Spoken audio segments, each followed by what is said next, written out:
Imagine você achando que as suas coisas estão todas escondidas num instituto obscuro do qual ninguém nunca ouviu falar e do nada surge uma matéria dizendo o nome do seu instituto que você queria que ficasse na obscuridade e dizendo um monte de coisa que tem lá no nome do instituto. Será que ele achou que ninguém nunca ia descobrir? Os Estados Unidos não iam descobrir? Imaginem, né? Tentem fazer um exercício imaginativo. Coloquem-se no lugar do Alexandre de Moraes lendo esta matéria aqui, que eu estou colocando aqui para vocês. Não deve ter sido muito confortável. Imagine ele, né, fazendo um esforço de anos para esconder esse patrimônio nesse instituto obscuro e agora o mundo jogou luzes. Meus amigos, prestem atenção. O que vou contar aqui não é fofoca de botequim, nem teoria conspiratória de internet. É a anatomia do que acontece quando a corrupção cruza fronteiras e quando o dinheiro público roubado começa a ser rastreado pelo mundo. Se você quer entender como recursos que iriam para a aposentadoria da sua mãe, para o remédio do seu avô ou para o salário do trabalhador humilde podem sumir e como a justiça internacional pode, finalmente, puxar o fio dessa meada. Fique comigo até o fim. Aqui, a verdade é explicada sem dó para quem se escondeu atrás de escritórios offshore e fachadas. Primeiro ponto. Existe uma máquina internacional de rastreamento financeiro que funciona. Não é fantasia.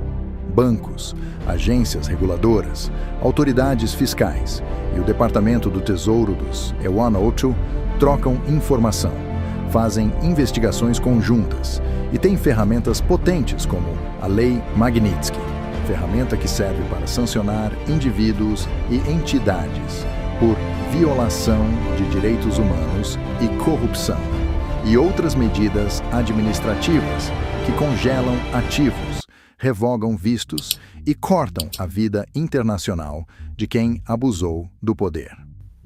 O melhor acontecimento dessa semana, né, o mais importante, que foi a descoberta do Instituto Lex,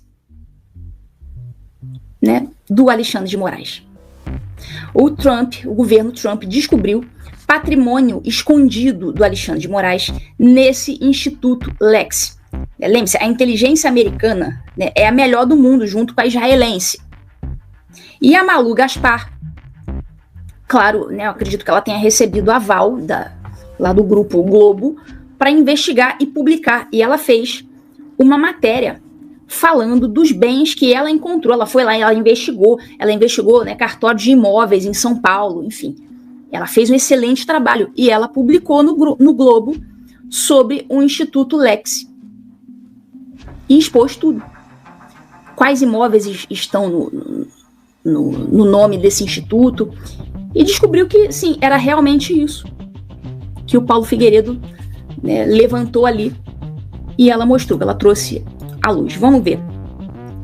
Magnitsky, empresa dona de imóveis da família de Alexandre de Moraes, entra na mira dos Estados Unidos. Vê que o Eduardo falou, e no dia seguinte, o Figueiredo falou, e no dia seguinte a Malu Gaspar publicou. Ou seja, a Malu Gaspar não ia fazer essa investigação, que é complexa, dá trabalho, você tem que correr atrás de cartório, etc. Ela não ia fazer de um dia para o outro, né? Então, certamente, eles já estão de posse desse nome Instituto Lex há muito tempo, né? Começaram a investigar e deram para a jornalista, e a jornalista fez o seu trabalho ali de investigação. E descobriu muita coisa, de fato. Vamos ver a matéria.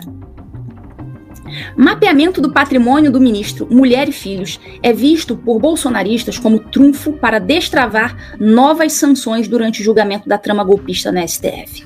Quando esses mecanismos são acionados, eles não pedem licença. Eles investigam, expõem e cortam. Segundo ponto. Como o dinheiro some? Existem métodos repetidos, testados e, infelizmente, eficientes. contratos superfaturados, notas fiscais frias, empresas de fachada, consultorias fantasmas, compra de imóveis via empresas offshore, transferências para paraísos fiscais e contas em bancos estrangeiros com nomes fantasmas.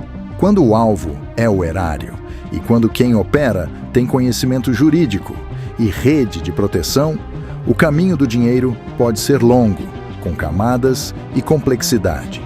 Mas o erro que muitos criminosos cometem é subestimar a persistência das investigações internacionais. A tecnologia forense, financeira, hoje, consegue rastrear fluxo, correlação e proprietário econômico. E cada vez mais trocas entre agências e bancos tornam impossível o anonimato eterno. Terceiro ponto, o impacto sobre os aposentados. Quando fraudes atingem o INSS, seja por concessões indevidas, cadastros fraudulentos ou desvios no pagamento de benefícios, o prejuízo é direto e humano. Para cada benefício indevido pago, há um idoso que fica sem o que lhe é de direito. Para cada esquema que drena recursos do sistema, a aposentadoria de alguém é mais frágil. O resultado não é abstrato. É família sem remédio. É fila. É espera.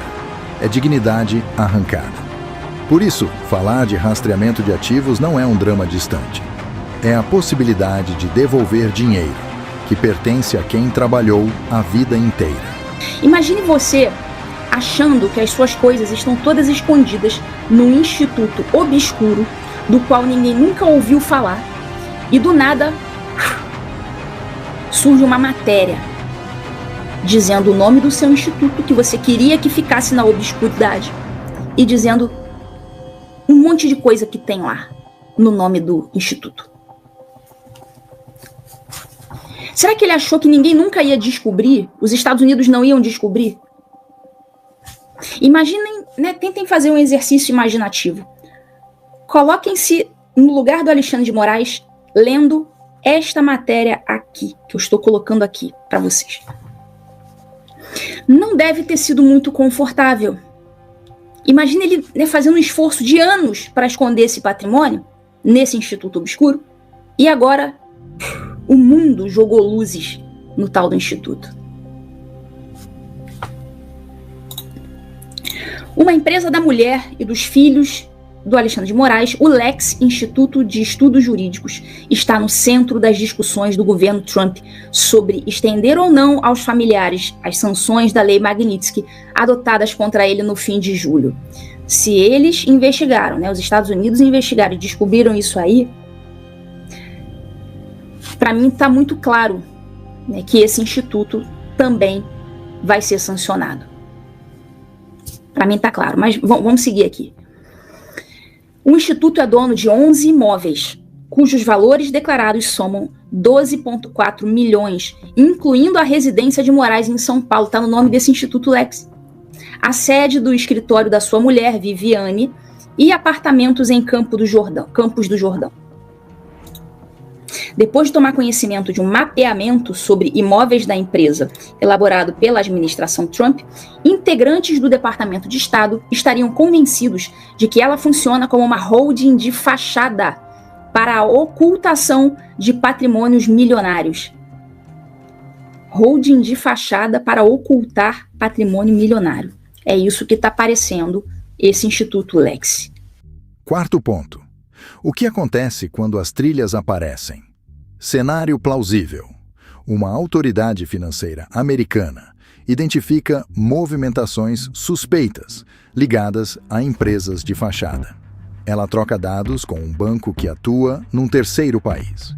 Um auditor percebe pagamentos repetidos e sem justificativa para fundações ou consultorias ligadas a políticos. Isso aciona coordenação internacional. Em poucas semanas, medidas administrativas são tomadas, alertas a bancos correspondentes, congelamento temporário de ativos, pedidos formais de cooperação judicial. Ao mesmo tempo, diplomatas trocam mensagens e conselheiros econômicos avaliam a exposição reputacional. Para quem esteve envolvido em esquemas, o que vinha sendo seguro pode evaporar num curto espaço de tempo. Quinto ponto: as consequências políticas e pessoais. Quando as contas ficam sob investigação, não é só o dinheiro que está em jogo. Há revogação de vistos, afastamento de privilégios, cancelamento de contratos e a perda da blindagem que atores poderosos costumam ter dentro do país. O sinal não é apenas financeiro, é moral e simbólico.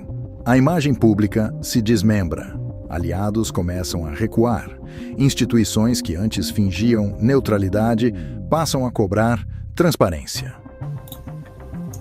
Segundo a listagem, a qual a equipe da coluna teve acesso, além do apartamento no bairro Nobre do Jardim Europa, em São Paulo, e da sede do escritório Barsi de Moraes, que tem Viviane à frente como sócia administradora, o Lex é dono de 2 apartamentos em Campos do Jordão e várias outras propriedades no estado.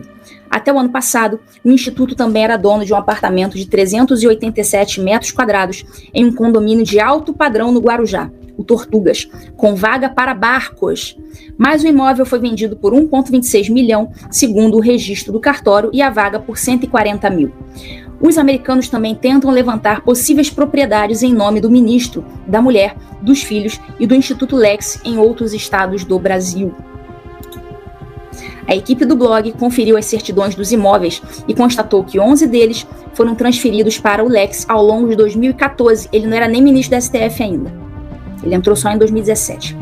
Outros 2 foram adquiridos pelo próprio Instituto no mesmo ano e em 2025 diretamente de uma construtora.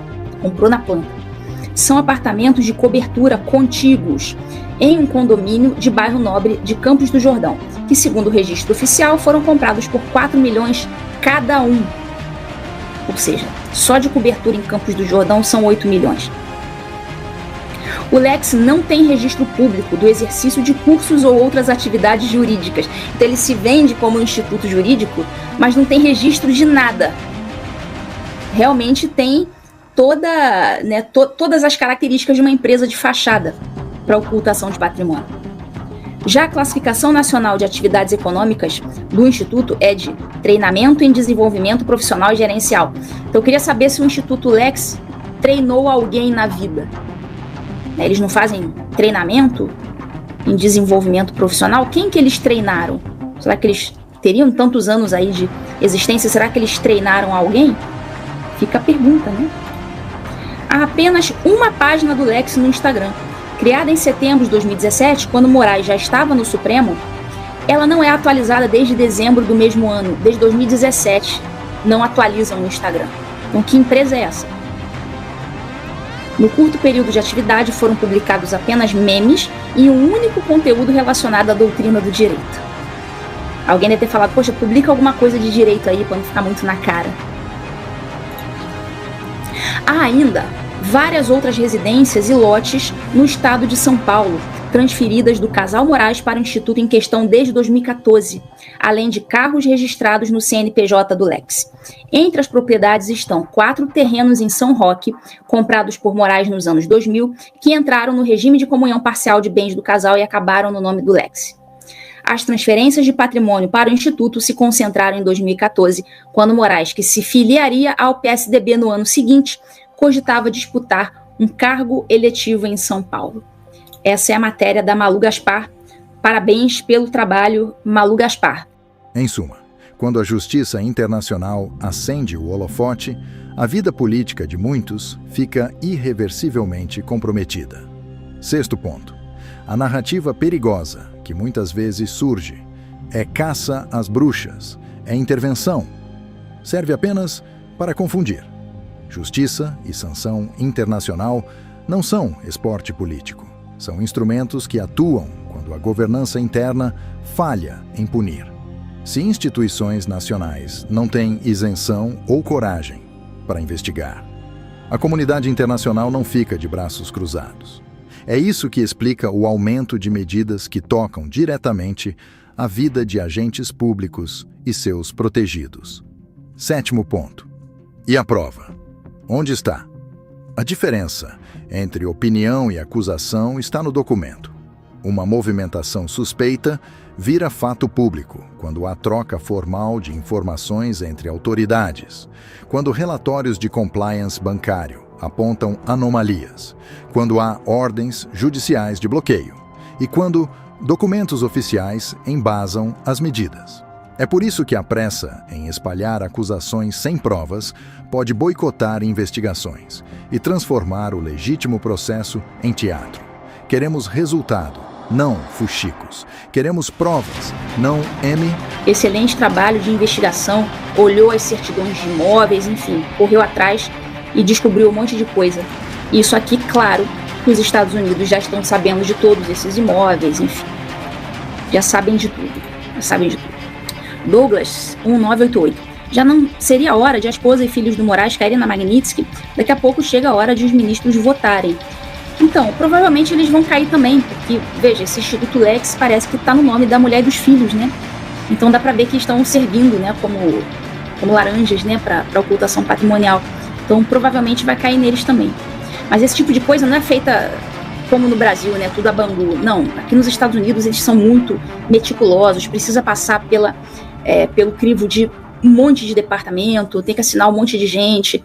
Então a coisa é muito bem feita. Então, eu sei que a gente tem pressa, mas é melhor que a coisa saia de modo perfeito do que ser feito assim às pressas e depois ser anulado, né, por alguma questão procedimental.